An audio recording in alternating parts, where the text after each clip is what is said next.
That's the sound of a bottle opening.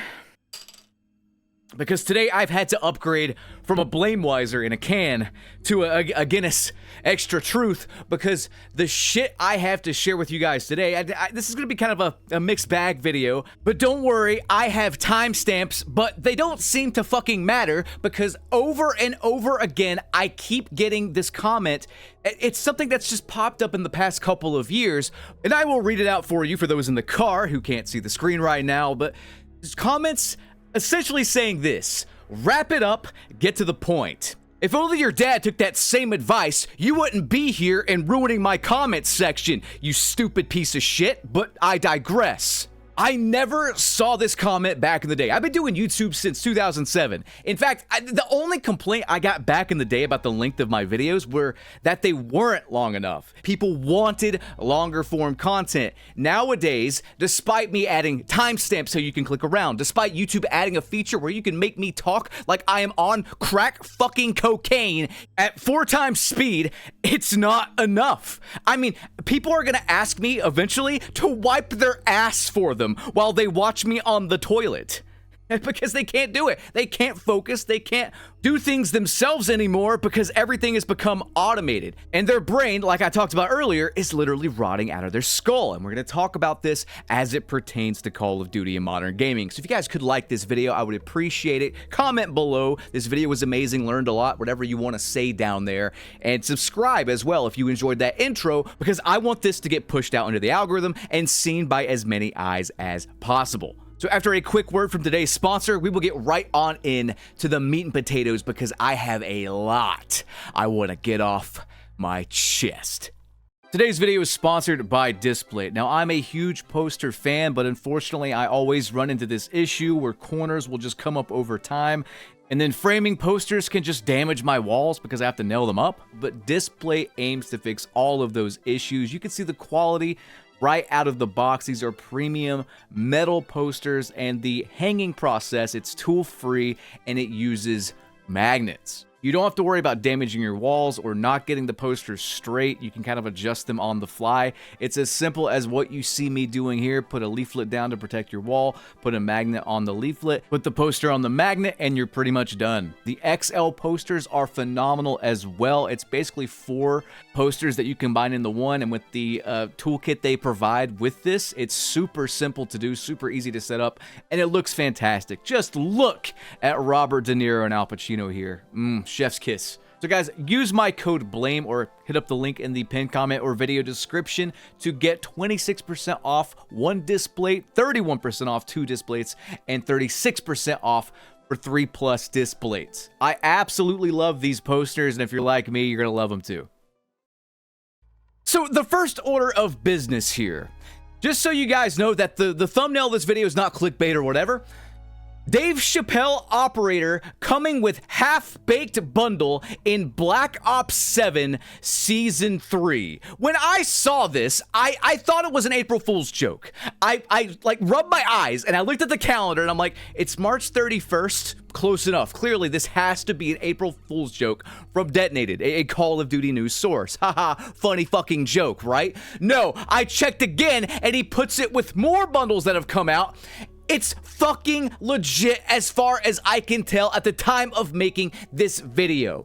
I covered last year this debacle of a fucking game in Black Ops 6, and make no mistake, this will be the main point of this video, and how Black Ops 6 specifically aimed to rot and cash in on the brain rot of modern day gamers. But regardless, Black Ops 6 brought us the dumbest, cringiest, hello there, fellow kids, how are you doing skins I have ever seen in a first-person shooter, and it all but killed the Black Ops name and reputation, seriously.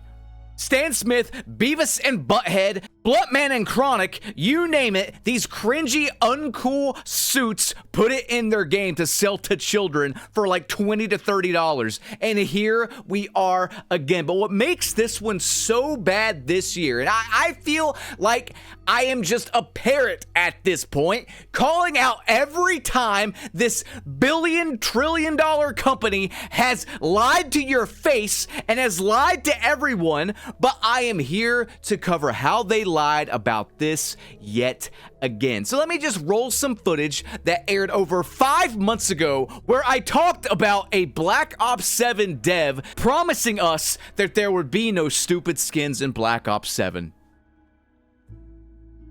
Vaguely, Miller says they will gun for skins that feel Black Ops. He pointed to the mannequin skins from a Black Ops 6 event as an example of something that doesn't fit the universe, which doesn't really make sense because the mannequins have always been in Nuketown. If anything, that does fit the universe. Does this motherfucker even play his own game? Don't answer that. Anyway, there are opportunities that we have had lined up that, after some of our conversations, we straight up turned down.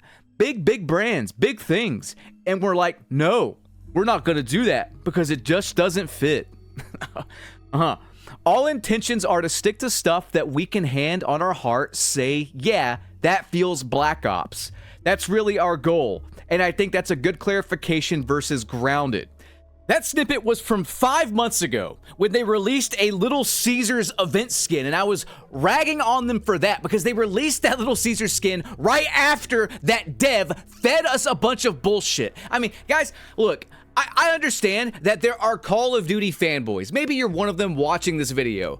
Can you please find some way to logically justify what that dev just said and the half-baked skin bundle I just showed you today? I mean, I think an explanation from some people will be like, well, BT, 420 is coming up, and we all know that Call of Duty loves to appease the potheads, blah, blah, blah. And to that, I say, do anything fucking else but bringing us a stoner movie crossover in a fucking military futuristic sci-fi shooter! Why am I even getting upset? Honestly, hold on. Why am I even getting upset? I don't play this shitty game. Hell, no one plays this shitty game. Hell, most people that still play this shitty game are playing Warzone. So what the fuck am I even getting angry about?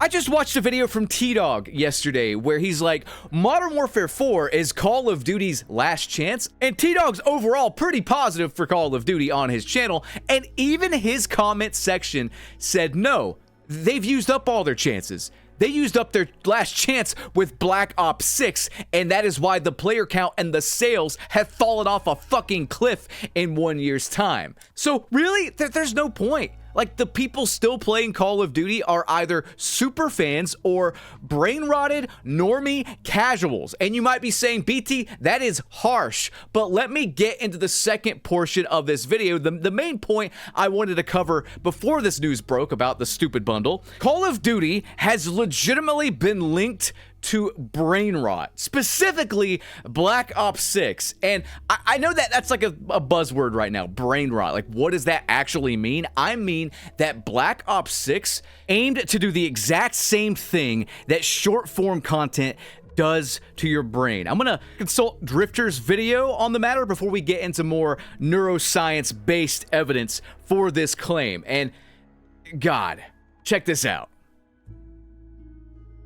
Hey guys, Drifter here. Today I want to talk about brain rot gameplay, because I think the number one thing that turns me off about most recent Call of Duty games, and especially Black Ops 6, is the brain rot style of gameplay. Call of Duty has been making their combat cycle shorter and shorter, their maps get smaller and smaller, and the movement gets faster and faster every single year. So for several years in a row, the overall combat loop has gotten teeny tiny, to where all that we have left are a bunch of tiny maps where people can traverse them in seconds, and a spawn system that seems to have genuinely given up caring where you spawn, because Call of Duty needs gameplay that is as addictive as the TikTok algorithm, because that's what the target audience is. Well, recommendation algorithms are very popular, they're very fun, and they're addictive to some people, but addictive for a reason. That reason is that they operate primarily by hijacking your dopamine system and pumping your brain with dopamine in just the right cycles to kind of get you addicted and start digging for more content. spawn, die, repeat. Spawn, kill, kill, die, spawn, repeat. And it's really not very different than scrolling on Instagram Reels or whatever social media platform it is that you like. So Call of Duty, unlike these other media products, has to compete very directly to pull people away from social media. And I suspect that somebody, somewhere in the deep, dark underbelly of corporate Activision realized that a demographic shift in attention spans was in progress. Now, this video from Drifter came out a while back, but I've actually gone back to it and watched it a couple of times because he is 100% on to something. And I went back and watched it again before making this video in its entirety, and you can check out his full video if you want. I will leave it as a link in the video description. But he's got a point, and some people are going to say, hey, VT, this isn't science, though. This is his guess. This is his assumption. And there are some correlations there, but it's just not making a lot of sense. But let me bring you guys up to speed here and go back and let's look at the timeline of Call of Duty and what has happened since Modern Warfare Roman numeral 2. In fact, what's been happening since Modern Warfare 2019? In Modern Warfare 2019, the maps in that game, and if you've gone back and played it with the resurgence of that game, you can back me up on this, the maps in that game are fucking diddly dog shit. The worst maps in any first-person shooter I have ever played up until Black Ops 6, but for different reasons. Regardless, many people on that game, and you know this is truthful, you were there if you played it, or maybe you're seeing it right now, so many people on that game want to play shoot the ship. That's it. That's all they wanted to play on Modern Warfare 2019. And if you do not believe me, look at this irrefutable factual evidence right here. When Shoot the Ship dropped and it ran its course and then they took it away, like, everyone was disappointed. I mean, if we go back 5+ years ago to the Modern Warfare 2019 subreddit, this guy says, fuck yeah, Shoot the Ship is back. 18,000 upvotes? Like, come on! It's one of the most upvoted topics of all time on the Modern Warfare subreddit here. And this isn't the only one. Now, Shoot House is actually a good map. I wouldn't even call it a small map. I'd say it's more medium size, maybe medium small if you're stretching it. But it is a map that is simply a good map. Infinity Ward can make a good map. They did it with Shoot House, so what the fuck is the other excuse for goddamn Piccadilly or Euphrates Bridge or Ass Hair Cave? You know, like, what is the excuse? You can make good maps, why didn't you? But regardless, people like playing that map because it was good and it wasn't too big, and they like playing Shipment because it's mindless, brain rot, shoot as soon as you spawn, number go up. That's it. Since Modern Warfare 2019, the community has gravitated profusely towards small, brain rot, shoot as soon as you spawn maps. And that's not necessarily the community's fault. It is the fault of the developers for making the majority of their maps terrible, dog shit. Like seriously, name 5 maps in, let's say, Modern Warfare 3, for example. Not the OG one. Even when the maps are decent, even when the 6v6 maps are okay, like in Modern Warfare Roman numeral 3 or whatever, like, they're not memorable. They're not classics. Like Drone here on Black Ops 2, I remember more than, like, the past, I don't know, 5 Call of Duties, their maps, because at the very least, Drone, while not the best map in Black Ops 2, like, I remember it had a specific feel. It played differently than the other 6v6 maps at the very least. It had its own identity. It's not a classic by any means, but it's memorable. You know what I'm saying? I can't remember anything from the past, like, 5 Call of Duties except, like Meat from Modern Warfare 3, because it had a funny fucking name and it took place on a small meat grinder map, and that's about it. I can't tell you, like, gun to my head, I can't tell you really any other map in that game that's not a remake from Modern Warfare 2. It's that bad. But for the past 5 years, especially since Modern Warfare Roman numeral 2, we have just seen everyone jumping into Shipment and Nuketown and Shoot House, and the suits at Activision 100% saw the correlation between this and social media addiction and short form content specifically. And if you don't believe me, I have literal fucking evidence of this, okay? Before we get into the harm that short form content causes, and indirectly the harm that modern day Call of Duty gamers have done to their brain, I want to show you some actual evidence here. So let's consult the Black Ops 6 Reddit for undeniable proof that this is exactly what they were doing. When Black Ops 7 launched, they took away the Nuketown and Stakeout 24/7 modes in Black Ops 6. Just playlist. That's all it was. They deliberately deleted the king of brain rot first-person shooter gameplay with that. No reason for it, right? Like, why would you delete your most popular playlist in Black Ops 6 except to push people onto Black Ops 7 because you've got them addicted to this small map, neurotically necrotic garbage? This thread was posted over 5 months ago. To this day, they still have not brought back these playlists. I mean, these playlists were so popular during Black Ops 6's life cycle, and the game lost so many players over the course of the game's life cycle that you couldn't really find a match outside of those playlists. Like, seriously, I'm not lying about that. Now, what's interesting is that in Cold War, the comment section revealed that Nuketown 24/7 is still there. So why would they take it out of Black Ops 6 but not Cold War? I mean, it's obvious what they are doing. They did this deliberately, and it's backfired on them, is the funniest fucking thing, because for every brain rot person out there, for every Gen Z, TikTok, I can't think without ChatGPT normie out there, there exist people like us, the 60+% that did not buy Black Ops 7, that see exactly what they're doing and are not falling for their garbage anymore. But what's very interesting about all of this is that with Call of Duty directly competing and using the same sort of brain cycles that a lot of short form content uses to get people addicted, it would appear that this gameplay loop that they've orchestrated to be exactly like short form content would have the same negative effects on the brain. And Charlie Morgan made a video talking about short form content and how it is literally, I'm not making this up, it is literally destroying your mind. I'm gonna post some clips from his video here. Listen to this.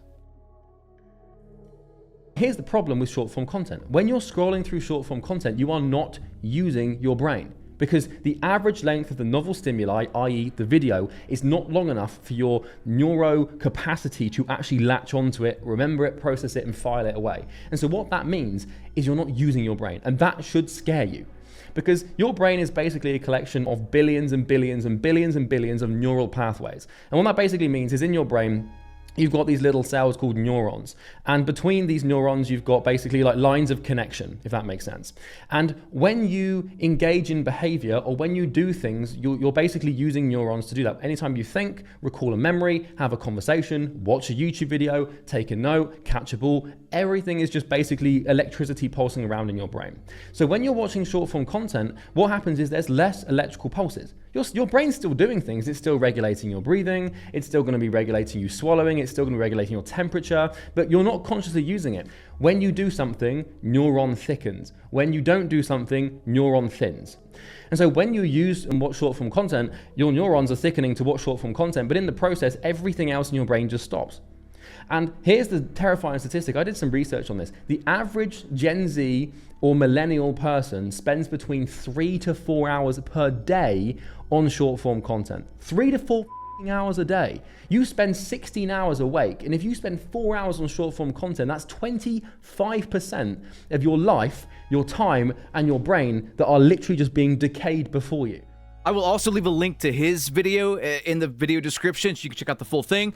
But it's worse than how he is making it sound. If Gen Z is spending 25% of their life on short form content and then spending another 25% on games like Black Ops 6, and I'm sure there's other mobile games that do this as well, then it's like half of their life, it's just being rotted away. They are not going to be able to function later on in life because their brain and their neurons inside their skull have been fried by short form content and instant gratification dopamine. Let me ask you guys something right here. There's no shade being thrown here because short form content is designed from the ground up to be addicting. Hell, I spent like 30 minutes on it yesterday and I didn't even realize I was really doing it until after 30 minutes had passed. I am not kidding. But let me ask you a question. And if you can't answer this question genuinely, if you have to go back through your history and seek this stuff out, this should be a wake-up call. But let me ask you this. You can pause the video, you can give yourself time, but name the last 5 short-form videos you watched either on YouTube, TikTok, Instagram, X, whatever. I guarantee you, you will not be able to do it. You just won't. You are unconscious during this, essentially. Now, Black Ops 6 and other Call of Duty games tried to do this. And look at where it's gotten them. It remains to be seen what they're going to do with Modern Warfare 4, but I guarantee you we will have Shoot the Ship version 2, and it will be the same mind-numbing garbage that we've gotten for the past several years. All these comments that I see that I'm putting up on the screen right now weren't a thing just 10 years ago. That is how far we have fallen. So to all these people, I give you a glorious double bird from behind my microphone. Go fuck yourself. I ain't shortening shit. I hope you guys enjoyed though. If you did, drop a like on this video, subscribe, ring that notification bell, and I'll catch you on the next one. Protect your brain, please. I'm out.